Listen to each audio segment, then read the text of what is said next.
Halo Sir, saya Peter Wijaya. Saya ingin menjelaskan dalam membuat jurnal penutup, jurnal pembalik dan neraca setelah penutup di siklus akuntansi berikut ini. Oke, kan saya mau jelaskan, kan sebelumnya kita udah buat jurnal umum sama penyesuaian, yang kita membuat jurnal penutup. Nah, penutup ini tabelnya sama seperti awal, tanggal, nomor bukti, keterangan ref, nama akun, debit, dan kredit. Nah, kita buat tanggal. Ini kenapa kita sebut seperti ini? Biar kebaca nanti untuk posting di buku besar, bukti. Oke. Pertama kita buat namanya ini sama seperti yang pada jurnal sebelumnya. Kita buat gini. If ini sama dengan kosong, maka dia kosong. Jika refnya kosong, maka kosong. Jika tidak, ya VLOOKUP refnya.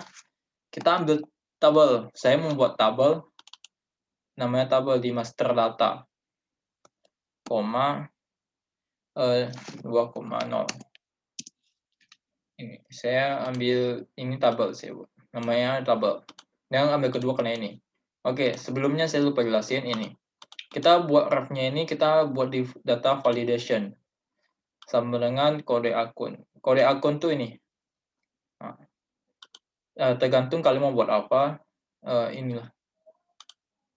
Nah, jadi dia langsung bisa diubah, langsung taruh ke bawah. Kalau ini saya hanya jelasin untuk menutup pendapat, ini tutup pendapatan, tutup modal, tutup proyek. Jadi nanti kita bisa langsung ubah itu tuh. Nah, gitu, beban gaji.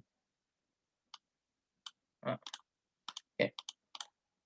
Dan saya akan menjelaskan yang ini jumlah debit. Di jurnal penutup,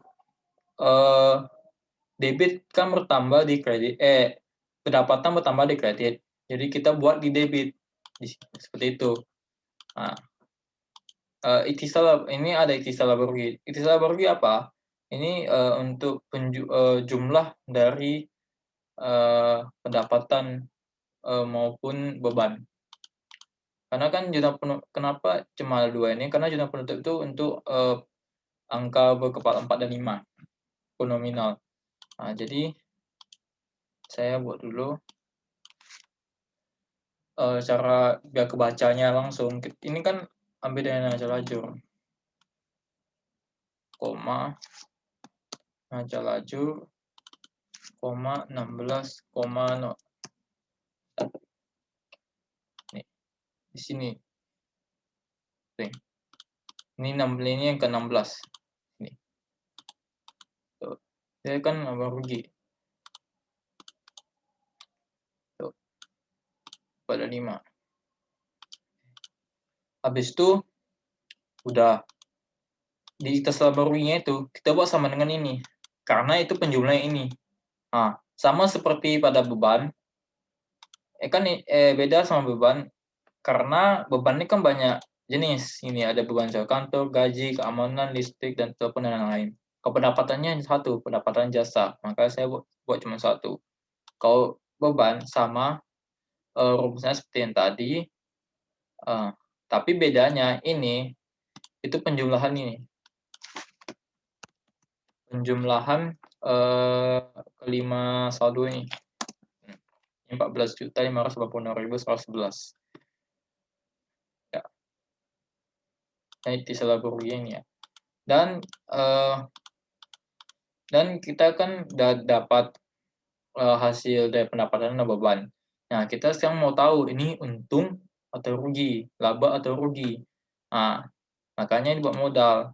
Kenapa modal? Karena dia udah tahu modal itu dari modal yang awal itu untung atau rugi gitu. Dan kenapa saya buat ikhtisar rugi pada modal? Karena dia laba gitu. Kan modal tambah kredit, dia laba. Ya. Jadi cara hitungnya itu ini kurang ini. Yang ini dapat ini sama modal sama ini. Dan pada perusahaan ini ada ambil uang untuk kebutuhan pribadi. Jadi dia ada prive. Dia kan mengurangi modal. Ya. Sekarang saya jelasin yang kedua itu jurnal pembalik. Jurnal pembalik. Jurnal pembalik itu membalik akun yang terdapat di jurnal penyesuaian. Dia akunnya sama gitu loh. Punya artinya sama, cuman dia berbeda gitu. Ini kan contohnya di jurnal penyesuaian. Beban sewa kantor pada sewa dibayar di muka. Itu kan sama-sama sewa. Nah, tapi dia nggak boleh sama, nanti dia bakal bingung gitu loh. Jadi kita harus buat nol, biar dia nol. Jadi kita harus membalikkan sewa dibayar muka dan ada uang sewa kantor. Gitu. Caranya sama seperti atas ini. Semua cara sama, hanya beda ini kan cara pemikiran analisis kita pada untuk ini. Dan yang kedua nih kan beban gaji pada utang gaji. Jadi kita balik utang gaji pada beban gaji. Ingat ya, ini kita harus balance. Tetap mau gimana pun ini harus balance. Oke. Dan ini kan ada kode bantu ya. Kode bantu 1, 2, 3, 4. Kita ambil kode bantu 1 dan 2 doang aja. Kita bisa buat baru lagi, tapi kita bisa tinggal tarik yang dari sebelumnya. Kalau kita buat baru lagi, ini if ini sama dengan akun, maka dia hasilnya ini. Jika tidak, dia kosong. Oke, ini tinggal tarik. Kenapa akun? Karena di buku besar ini akun. Ini akun di sininya. Biar dia kebaca, dia nanti diposting di buku besar gitu. Nah, ini kan udah dibuat nih. Dia bakal kebaca nanti. Ini pendapatan tuh, tindak penutup. Ini 0. Gitu. Kita contoh yang lain. Beban. Tuh. Kita contoh. Nanti dia masuk tuh, tindak penutup. Masuk. Itu. Oke. Setelah itu neraca setelah penutup. Oke. Neraca setelah penutup itu untuk akun yang berkepala 1, 2, dan 3. Dia akun real. Ya. Lajur dia ambil neraca nih. Ambil neraca 1, 2, 3. Oke. Caranya sama. Kalau dia agak lebih beda ya, kalau di jurnal yang ini. Sebenarnya sama aja. Saya buat keterangan ini dan bukti ini biar kebaca di buku besar. Kalau neraca setelah saldo setelah penutup kan beda lagi dia. Pertama nomor akun, keterangan debit kredit, itu lebih simpel. Pertama data kita buat sama, nama akun ini harus sama kode akun biar lebih mudah untuk menggantinya. Contohnya ini ganti. Nah, ini lebih mudah gitu. Oke. Kita buat semuanya ya. 1, 2, 3. 1, 2, 3. Ini. Oke. Kalau ininya harganya ini 50.970.000 dari mana? Itu dari neraca lajur. Dari sini. Total udah di campur-campur. Ini hasil akhirnya di neraca ini 50.970.000. Nah, caranya sama seperti sebelumnya. Jadi kita hanya VLOOKUP ref-nya, koma, neraca lajur, koma 17,0. Oke. Ini neraca lajur. Kenapa 17? Kita hitung aja dari sini. 1, 2, 3, 4, 5, 6,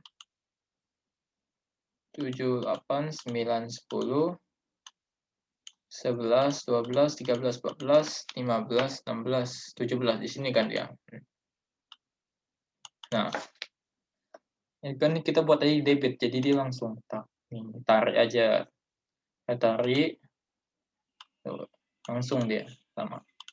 Dan kalau utang gaji dan modal, utang gaji itu di kredit sama ini boleh ganti 18. Tuh. 18. Nih. Oke. Dan kalau modal itu beda. Dia nggak ada pakai sistem rumus di neraca lajur. Karena dia untuk membalanskan ini dia beda. Dia kan tadi kan di jurnal ini dia udah menutup di jurnal penutup dia udah mau menutupi. Tadi modalnya kan udah otomatis berubah. Dia udah laba 5 juta gitu. Jadi dia ambil di laporan keuangan. Nih. Jadi kita buat sama dengan laporan keuangan. Nah. Jadi habis itu ini kan kita jumlahin aja, sum jumlahin total.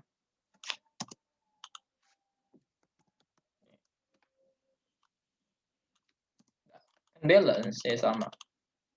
Nah, oh ya, saya jangan lupa jelasin bahwa ini juga harus dijumlahin. Sekian, terima kasih. Semoga bisa mendengar penjelasan saya.